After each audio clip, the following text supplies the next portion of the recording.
안녕하세요. 오늘은 비즈니스 역사상 가장 아이러니하면서도 뭐랄까 한편의 대하 드라마 같은 이야기를 좀 들려드리라고 합니다.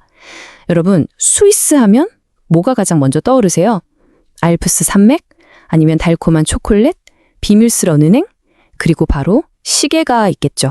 그런데요, 수백 년 동안 전 세계 시계 시장을 그냥 호령했던 이 스위스 시계 산업이 어느 날 갑자기 그것도 자신들이 발명한 기술 때문에 멸망 직전까지 갔었다는 사실 혹시 알고 계셨나요?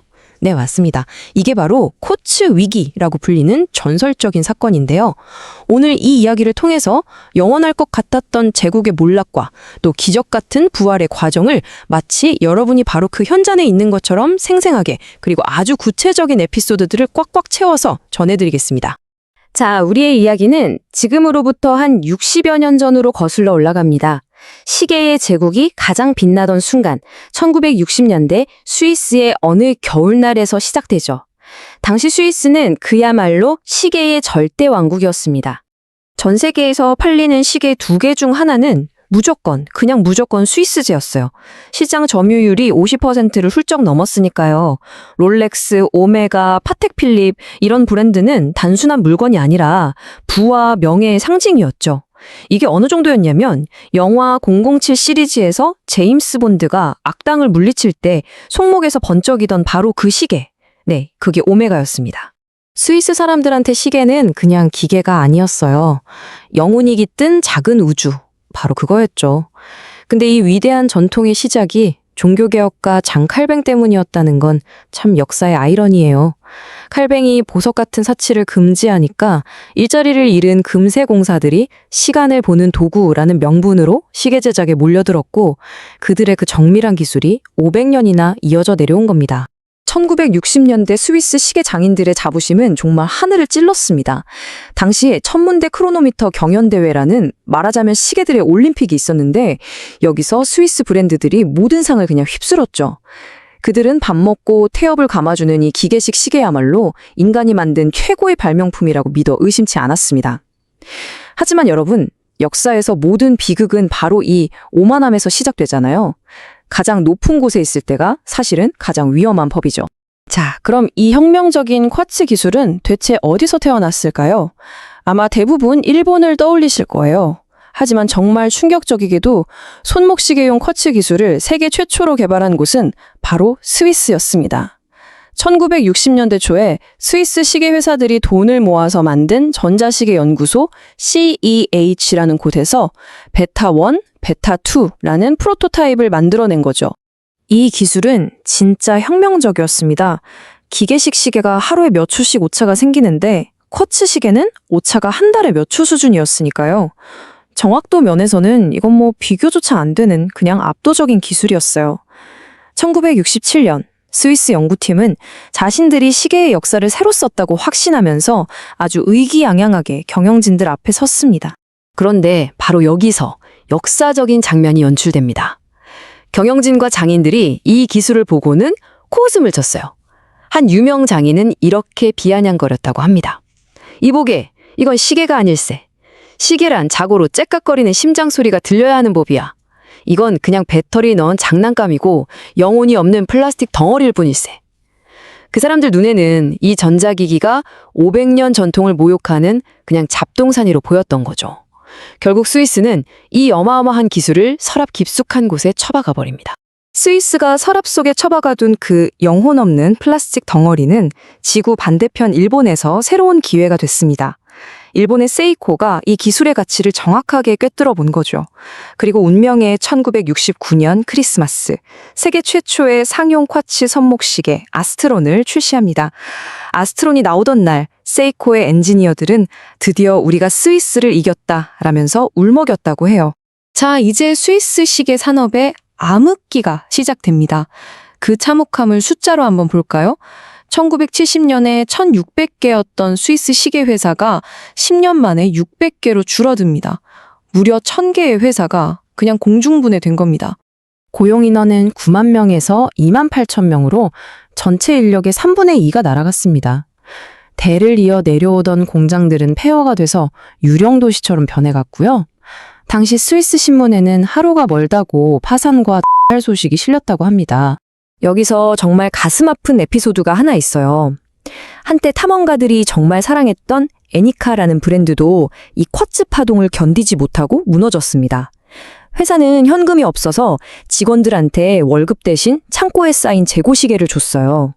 평생 자부심을 가지고 시계를 만들었던 장인들이 가족을 먹여 살리기 위해서 길거리에서 자신들이 만든 명품 시계를 헐값에 파는 그런 광경이 벌어졌던 겁니다. 1980년대 초 스위스 시계 산업은 그야말로 사망 선고 직전이었습니다. 은행들은 산업 전체를 그냥 청산하려고 했죠. 이제 스위스 시계는 끝났다. 모두가 그렇게 말했습니다. 그러베 그때 난세의 영웅이 혜성처럼 등장합니다. 곱슬머리에 콧수염, 그리고 양쪽 손목에 시계를 서너 개씩 차고 다니던 괴짜 경영 컨설턴트, 그의 이름은 바로 니콜라스 하이에크입니다. 하이에크는 아니요, 아직 끝나지 않았습니다. 라고 외쳤습니다. 그는 시계 부품을 91개에서 51개로 확 줄이고 금속 대신 플라스틱으로 케이스를 만들어서 완전 자동화 생산을 해버립니다. 근데 여기서 하이에크의 천재성이 폭발해요. 그의 생각은 이거였어요. 스와치, 즉 세컨드 와치. 비싼 시계는 이미 다들 하나씩 있으니 기분 따라, 옷 따라 바꿔차는 넥타이 같은 패션 아이템을 만들자. 1983년 단돈 50달러짜리 스와치가 세상에 나왔습니다. 결과는 어땠을까요? 그야말로 대폭발이었습니다. 스와치는 더 이상 시계가 아니라 패션이자 문화였죠. 하이에크는 독일의 한 고층 빌딩에 162m짜리 거대한 스와치를 떡하니 매달아서 전 세계를 놀라게 했습니다. 사람들은 열광했고 시계를 고쳐 쓰는 게 아니라 신상이 나오면 줄을 서서 사 모으는 수집품으로 만들어 버렸습니다. 스와치가 벌어들인 이 엄청난 돈은 죽어가던 스위스 시계 산업에 그대로 긴급 수혈됐습니다. 하이에크는 이 돈으로 오메가, 롱진, 브레게 같은 전통의 명가들을 다시 살려내죠. 그리고 여기서 또 한 번의 정말 기막히고 역설적인 반전이 일어납니다. 바로 기계식 시계의 화려한 부활입니다. 1980년대 후반이 되자 일본 쿼츠 시계가 너무 흔해진 거예요. 그러자 사람들은 오히려 옛날의 그 아날로그 감성을 그리워하기 시작했습니다. 이때 마케팅의 귀재 장클로드 비버가 망해가던 블랑팡 브랜드를 인수해서 내건 슬로건이 정말 걸작입니다. 한번 들어보세요. 블랑팡은 1735년부터 지금까지 쿼츠 시계를 만든 적이 없으며 앞으로도 없을 것이다. 와, 정말 멋지지 않나요? 시대의 흐름을 정면으로 거스르는 선언이었죠. 그들은 기계식 시계를 시간을 보는 도구에서 지위와 품격 그리고 영원함의 상징으로 완전히 재정의했습니다. 일본 시계가 정확한 시간을 알려준다면 스위스 시계는 당신이 누구인지를 말해준다는 거죠. 파텍 필립의 전설적인 광고 카티가 이거 완벽하게 보여줍니다. 당신은 파텍 필립을 소유하는 것이 아닙니다. 다음 세대를 위해 잠시 맡아두는 것일 뿐입니다. 배터리가 다 되면 버려지는 쿼츠와는 달리 기계식 시계는 대를 이어서 물려줄 수 있는 영원한 유산이라는 겁니다.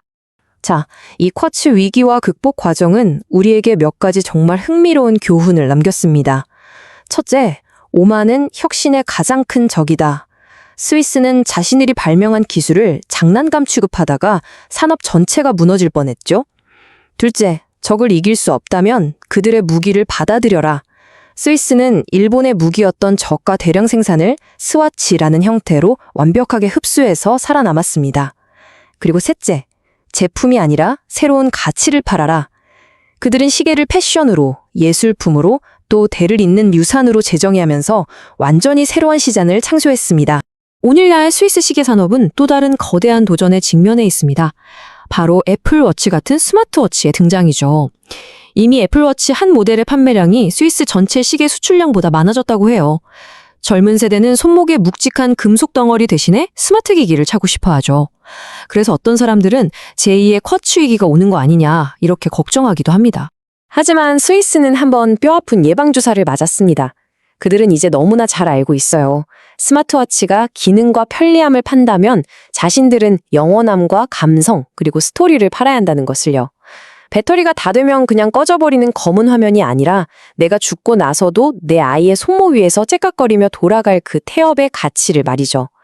자신들이 만든 기술에 무너질 뻔했다가 그 기술을 역이용해서 다시 일어선 드라마 같은 반전 스토리.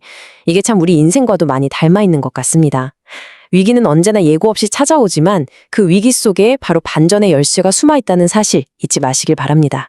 감사합니다.